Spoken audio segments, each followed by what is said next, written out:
Hi everyone. Hope you're having an enjoyable Sunday and have enjoyed the baby show at home so far. Just wait for some of you to log in. So there's one person watching, so we'll take that as a start then. So it's lovely to meet you all and hope you're enjoying the baby show live at home so far.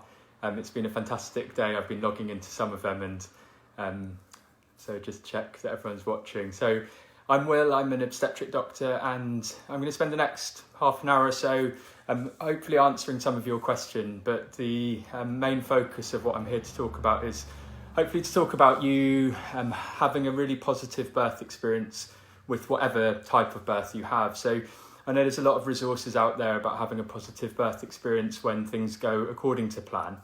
But as an obstetric doctor, I support people who are having maybe births that they weren't expecting when things don't go quite according to plan. And I really believe that you can have just as positive an experience as any type of birth. So I'm going to talk to you about a few options that you have and a few tips to making those experiences as good as they can be. So like I said, I'm Will, I'm a dad of two. So I've been, you think you've been struggling with lockdown. I've been doing lockdown with a 8-month-old who's teething and a 2.5-year-old who is potty training. So as a break, I go to work to support people through their birth experiences and support families who are having a Caesarean section, induction and all these types of things. And it definitely feels like my relaxing time when I go to work compared to lockdown with my two children. I'm also the founder of one of the founders of Happy Parents, Happy Baby Antenatal. We run antenatal courses and kind of try and support people who are going through their pregnancy in any way we can. So really hope that we can kind of support you guys and give you some tips for your births. So I'll get started, and the kind of the way I want to structure this, like I said, please do ask questions and I'll answer them as we go along.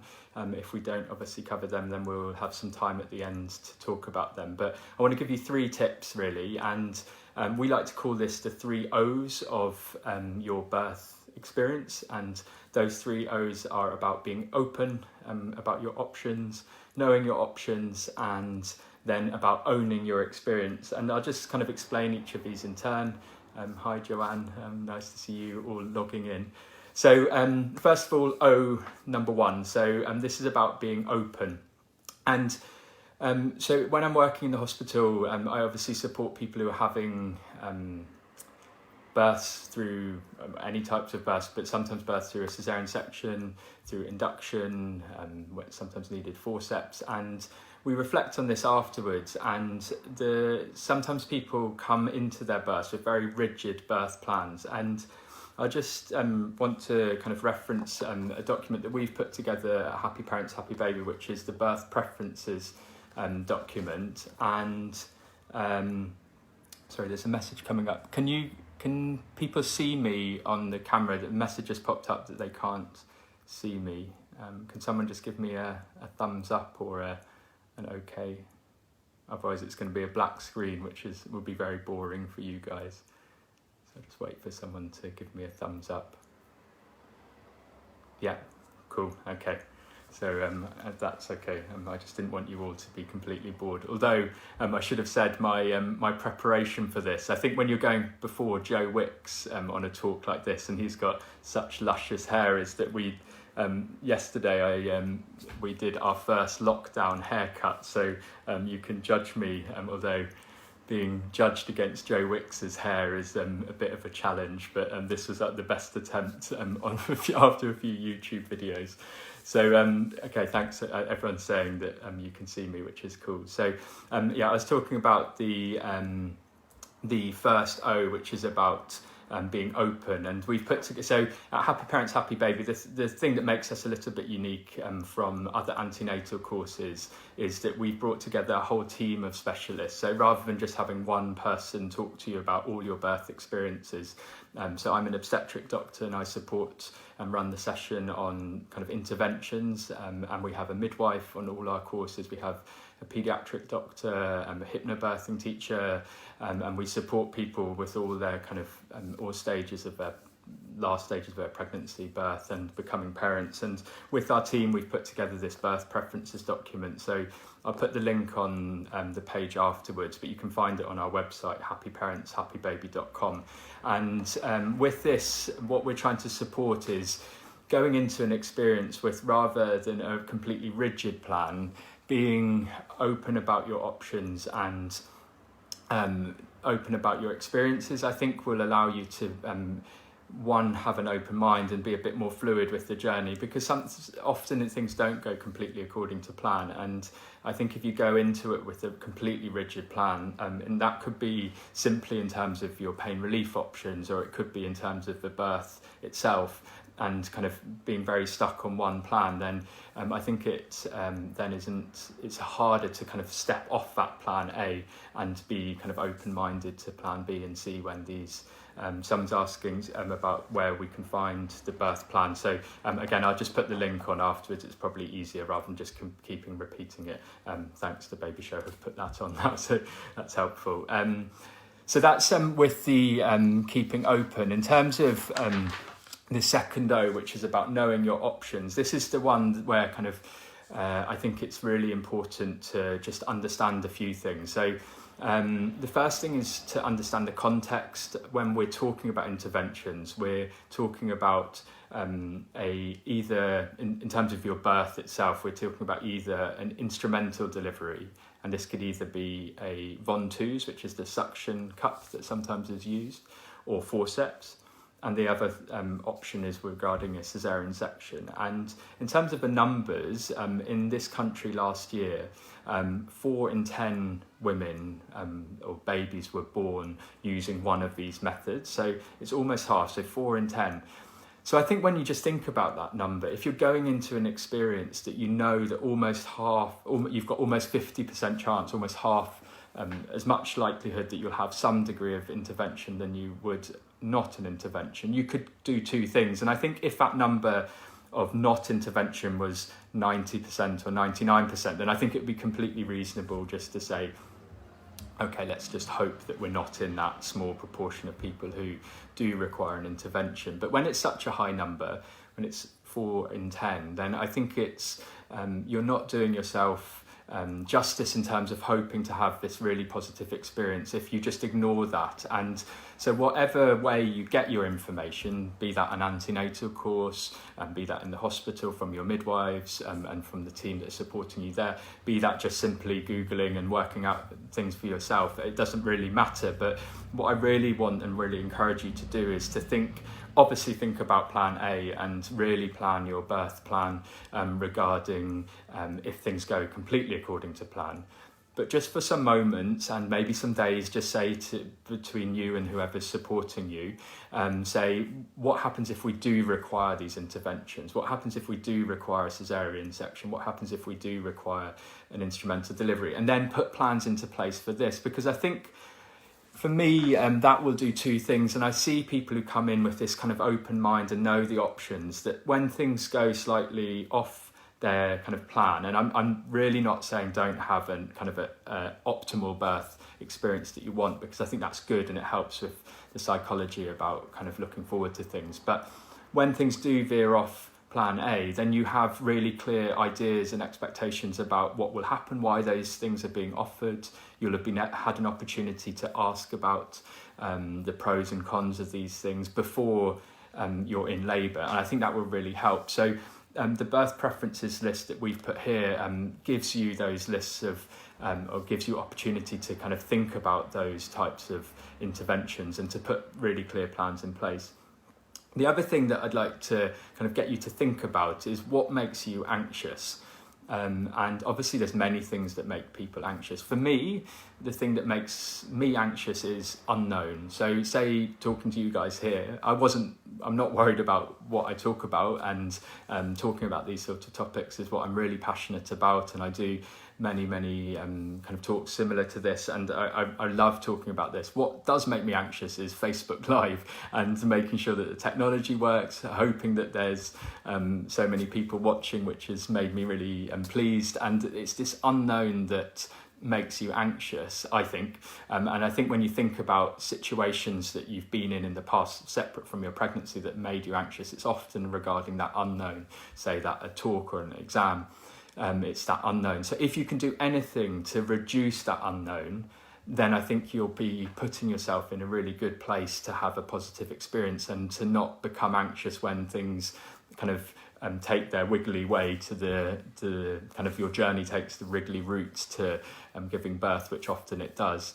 And not to be afraid of asking these questions, because I think sometimes when you, and it's completely natural, and I think it's completely normal to say, I'm going into this experience, what do I want to talk about? Let's talk about the things that I'm looking forward to. And I think it's very natural to try and push away the things that you're not looking forward to. And I would encourage you not to kind of spend all your time thinking about these things, but to spend some real time and say, why don't I want these things? What is it about these things that are making me anxious? Because then I think you can kind of reduce that unknown and reduce your anxieties. Even if they don't happen, you're not kind of infatuating about them when things are going well. So I think that will help you. And then the last thing about your options that I want to talk about is why these options are there for you and what their purpose is. Because often people come to me and say, I really don't want this or don't want that. And there's a few questions coming up. Can I refuse things? And of course, we're only here to support you, and obstetric doctors around the country are just there to support you. And I think we're lucky in this country to have the support and have the resources and have the structures that we have in place. But obstetric doctors, we're not alien people, and we're doctors. We're there to support women, and we're all in this job to make the experiences for mums and obviously for babies as well as positive as we can, and to support families through their journeys, whatever that journey will be. And the whole purpose of what we do is trying to make things as safe as possible for you and your baby. So with that, I think it's a good idea to think about why these things are here. If we thought, and all the evidence or research was there to think that these interventions were not doing good, of course we wouldn't offer them. But let's take something as an example. So let's take an induction of labour, which I know many people have many questions about. An induction of labour is offered, or any intervention is offered, when we look at the two options of offering that intervention and not offering that intervention, and we feel that the intervention itself has less risks than not intervening. So hopefully that will make sense. So rather than thinking of an intervention out of context and just saying, oh, this has these risks, say a caesarean section has the recovery and all of these sorts of things, and the additional risks, rather than thinking of it out of context, to try and think of a situation as a whole and say, what are my options? And that may be 1 or 2 or 3 or 4, and almost make a list for all of them, saying what are the pros and cons. And then in your head, and with the support of your team, you can try and get to a kind of the understanding of which of those options carries the least risk and the most benefit to you. And we'll obviously support you to that, and each family will have their different views on these interventions, and it's a real team effort. Usually when we're involved, it's the parents, obviously the baby, and really using the family's views as our kind of benchmark to what we agree on. And so hopefully kind of just understanding that we're doing things on the balance of risks will hopefully help you feel a bit more comfortable. And like I said, if you have specific questions about your birth and what the interventions, do challenge people who are offering them to you and say, what are the other options? Is there the option of doing nothing? And does the option of doing nothing carry different risks and benefits? And hopefully that will kind of get your mind in the right place to kind of really go forward with these choices with kind of the utmost confidence. And again, if you feel confident about something and feel happy with the decision and understand the logic behind it, then I think afterwards and during that experience, you'll have a much more positive one. The third thing the third O, so we've talked about being open, we've talked about knowing your options, and the last one is about, and I think this is my favourite, is about owning a situation. And so what we mean by this is to personalise your experience. So I think this is something that we should take forward into life, with whatever we do. Don't do things because they should be done, or don't do them, only do them and try and go into experiences to really personalise them and do them in your way. And so what I mean by this in terms of a context of your birth is, obviously people are quite at tune and supported in making a birth plan about, say, a home birth or a birth centre birth or a birth without intervention, about the music you want, the lighting you want, if you want aromatherapy and all of these other things that are fantastic, delayed cord clamping. But what I see in the hospital often is that as soon as you go off that, say you need a caesarean section, people often get to the end of a caesarean section and they say, oh yeah, that was okay, but we've obviously got a baby, we're really happy, but the birth experience wasn't a positive one because it wasn't ours, and it felt quite sterile, if that makes sense. So quite a kind of a clean environment that wasn't what we wanted, and it wasn't different from what the last person or the next person will have.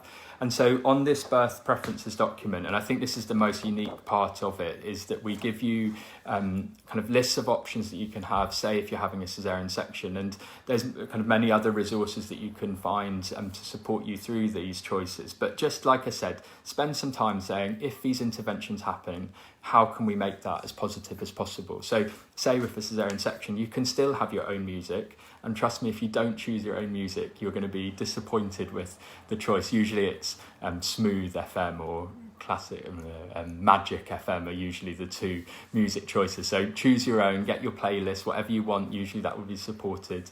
Obviously there's different things in terms of the lighting, the amount of people in the room, but it's about kind of personalising what you can personalise.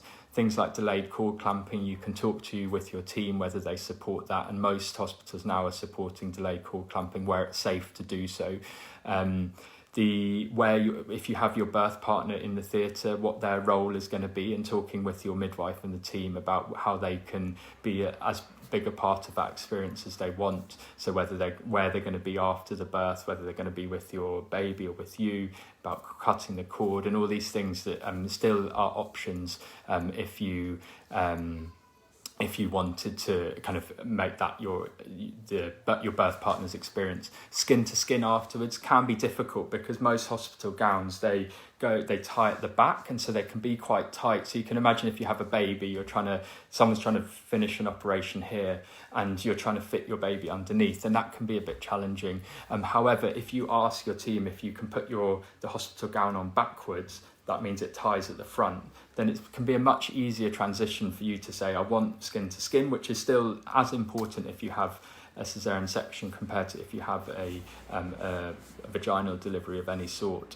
Then you can open the gown, put your baby on, close the gown. It's a much easier thing. And similarly with the monitoring that the anaesthetic doctors will put on, often they'll put them on here and here, which can be, again, a barrier to your skin to skin. So talk to them and see whether they can move the monitors either to your back or to your side.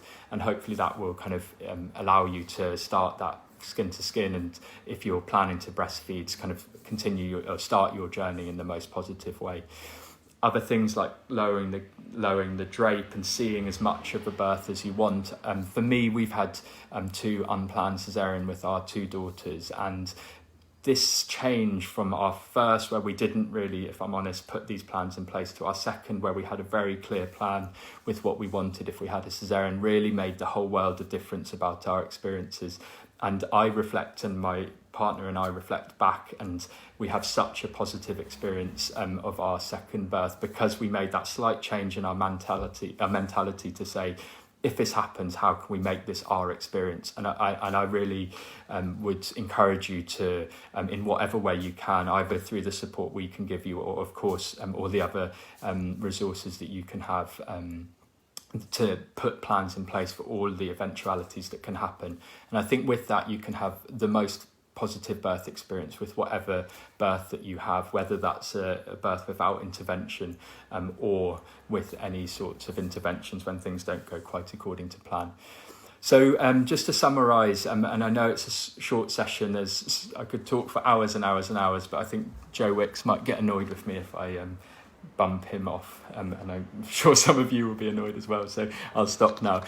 So just to summarise, the birth preferences document you can find, we'll put the link on the Facebook page, on our Instagram page, but also the website, which is happyparentshappybaby.com, and you can download that along with all sorts of other free resources, so do check that out, and that's there for you. The 3 O's that I'd like you to kind of go away and just think about is about how you can be open, and not have a rigid idea, know your options and really understand why these options might come up, and own that experience, make it your experience. And I'm wishing you all the best, and I really hope you have the most positive experience. I'll just flick through a few of these. I've got maybe 3 or 4 minutes, so I won't annoy anyone by going too late, but let me see if I can offer a few of these. So someone's asking about the idea of a gentle caesarean section, a natural caesarean section. So a lot of the principles that I talked about there about owning your experience in the context of a caesarean section are very similar to the experiences that you would see with the gentle caesarean section. The only part of it, which is why we aren't really allowed to call it a gentle caesarean section in its entirety, is where the baby comes up from your chest directly onto you, and in most NHS hospitals in this country that's not supported because we're worried about the risk of infection coming from you up here down into obviously the open cut that you've got here. So most hospitals will allow you to kind of take on most of the options regarding a gentle caesarean, but that usually in most hospitals isn't one that they'd be happy to do. But the baby obviously will go, be checked and be with you within usually a few minutes, unless they have any other concerns. So hopefully that supports you with that. And someone's asking here about our courses. So we run all our antenatal courses are virtual at the moment. We're offering 10% off our courses for anyone who's tuning in here. So you can find the link again through the Baby Show Facebook page, and there's a link to our site there, and there's a discount code that you can put in, and it's 10% off anyone who for the next 48 hours. So check us out and just connect with us, chat with us on Instagram if you have any questions or you just want to know the options. So we're really excited to support you. Lots of thank you. So thank you everyone. People talking about induction. Yeah, I'd love to talk more about induction and the pros and cons of induction, but obviously we're kind of a little bit stuck for time here. In terms of planned caesarean section, I hope I've supported you with some options that you'll have there. Yeah. Okay, so I think I've, and someone's saying about choice, and I think that I hopefully have supported you with understanding that everything is your choice, and what we are here to do is not to tell you what to do. We're here to hopefully encourage you to know your options and know the evidence behind all the options, and then it's for you guys to make the decision. But I suppose just to reassure you that I've become a doctor to support people and to make people's experience, 1, as positive and 2, as safe as it can be. So I would only feel comfortable offering an intervention that I felt was less risky than the option of not offering that intervention. So my life would be a lot quieter if we didn't do any interventions, but I'm not sure it would be a safer experience for people. So yeah, thanks everyone. I hope you have a lovely sunny afternoon. Enjoy Joe Wicks next. I'm going to be tuning in, and I'm wishing you all the best for the rest of your pregnancies, your journeys, and whatever happens, have a really positive experience, and good luck, and see you soon.